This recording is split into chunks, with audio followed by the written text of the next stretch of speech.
Karl Marx, जिन्हें हम समाजवाद का जनक कहते हैं, जिन्होंने विश्व को समाजवाद की एक परिभाषा दी, जिन्होंने पूंजीवाद पे कड़ा प्रहार किया और मजदूरों को एक अधिकार दिया। जी हाँ, नमस्कार, मैं डॉक्टर प्रभात आनंद आज बात कर रहा हूं कार्ल मार्क्स पे। वैसे तो कार्ल मार्क्स का जन्म 1818 ईस्वी में हुआ, जर्मनी के राइन प्रांत के ट्रीवीज नगर में हुआ था। उनका बचपन बहुत अच्छा नहीं रहा। 1838 ईस्वी में उन्होंने स्कूली शिक्षा प्राप्त की और फिर बाद में वो हायर एजुकेशन के लिए, उच्च शिक्षा के लिए बोन विश्वविद्यालय में प्रवेश लिया, जहां उन्होंने 1841 ईस्वी में दर्शन शास्त्र से डॉक्टरी की उपाधि प्राप्त की। मार्क्स ने 1842 में राइन समाचार पत्र में लेखन का कार्य प्रारंभ किया, लेकिन सरकार विरोधी बातें लिखने के कारण उन्हें पेपर छोड़ना पड़ा। और फिर 1843 में जेनी नाम की महिला से उनका विवाह हुआ। 1844 में मार्क्स का फ्रेडरिक एंगल्स से परिचय हुआ, जो बाद में मार्क्स के लिए एक वरदान भी साबित हो कह सकते हैं, या यूं कह सकते हैं कि एक बड़े अनुयायी के रूप में, एक मित्र के रूप में, एक दोस्त के रूप में फ्रेडरिक एंगल्स से उनका परिचय हुआ, जो बाद में मार्क्स के कई सारी चीजों को, जिन्होंने मार्क्स छोड़ दिया था या मार्क्स के द्वारा जो चीजें अधूरी रह चुकी थी, उन्हें एंगल्स ने अपने मार्क्स के बुद्धिजीवी विचारों से उन्हें आगे बढ़ाया। उनके विचारों से प्रेरित होकर 1847 ईस्वी में ब्रसेल्स में स्थापित कम्युनिस्ट लीग ने क्षेत्रीय समिति के नेतृत्व का दायित्व मार्क्स को सौंपा गया।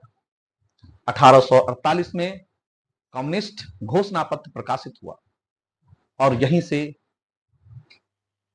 कम्युनिस्ट की बात पूरे विश्व में प्रचलित होने लगी, जिसके अंत में मार्क्स ने कहा, या यूं कह सकते हैं कम्युनिस्ट मैनिफेस्टो उनके द्वारा जो बनाई गई, उन्होंने उसमें कहा कि जो उनके बात थे, जो उनका विचार था, उन्होंने पूरी तरह से कम्युनिस्ट मैनिफेस्टो में दर्शाया।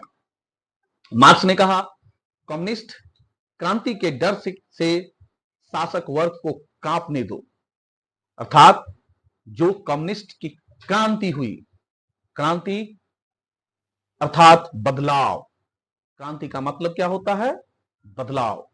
तो कम्युनिस्ट ने, जो मार्क्स ने जो कम्युनिस्ट के लिए शब्द प्रयोग किया, उन्होंने कहा कम्युनिस्ट क्रांति के डर से शासक वर्ग को कांपने दो, मजदूरों के पास खोने के लिए सिर्फ बेड़ियां हैं के अतिरिक्त कुछ नहीं है, लेकिन जीतने के लिए उनके पास सारी दुनिया है। ये बातें मार्क्स ने कहकर एक तरह से एक नई क्रांति को हवा दिया, एक नई क्रांति की लौ जलाई उन्होंने। इतने सारे चीज होने के बावजूद भी मार्क्स के जीवन में सब कुछ अच्छा नहीं रहा। आजीवन मार्क्स आर्थिक तंगी से जूझता रहा। कहा जाता है कि बेल्जियम से मार्क्स को क्रांतिकारी विचारों के कारण निष्कासित होना पड़ा। जिस पत्र में वो थे, जहां काम करते थे, वहां से निष्कासित होना पड़ा। बेल्जियम से उनको निष्कासित किया गया और निष्कासित होने के कारण उनके जीवन में आर्थिक तंगी आ गई। कहा तो यहां तक जाता है कि जब 1850 में उनके पुत्र की मृत्यु हो जाती है, तो उनके पास कफन के भी पैसे नहीं होते हैं। कफन के लिए भी उन्हें उधारी लेनी पड़ती है।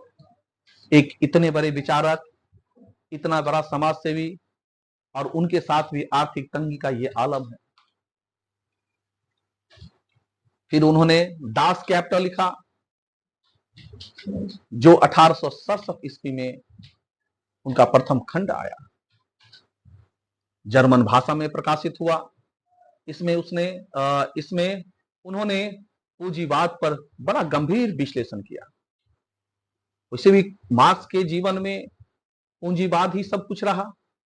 उन्होंने सदा पूंजीवाद का विरोध किया, उनका खंडन किया, और हमेशा वो श्रमिकों की बात करते थे, वो हमेशा मजदूरों की बात करते थे। उस विश्लेषण में उन्होंने कहा कि मनुष्य के अस्तित्व को उसकी चेतना निर्धारित नहीं करती है, बल्कि उसका सामाजिक अस्तित्व उसकी चेतना को निर्धारित करता है। दास कैपिटल के 2 खंड हुए, जो बाद में एंगल्स ने उसे पूर्ण किया। जो पहले भी हमने कहा कि मार्क्स के कई सारे ऐसे कार्य हैं जिनको एंगल्स ने बाद में पूर्ण किया था। 1881 में जब मार्क्स की पत्नी का निधन हो जाता है, तो एंगल्स लिखते हैं, वो कहते हैं कि जेनी की मौत मार्क्स की मौत है। अर्थात जब Lights, camera.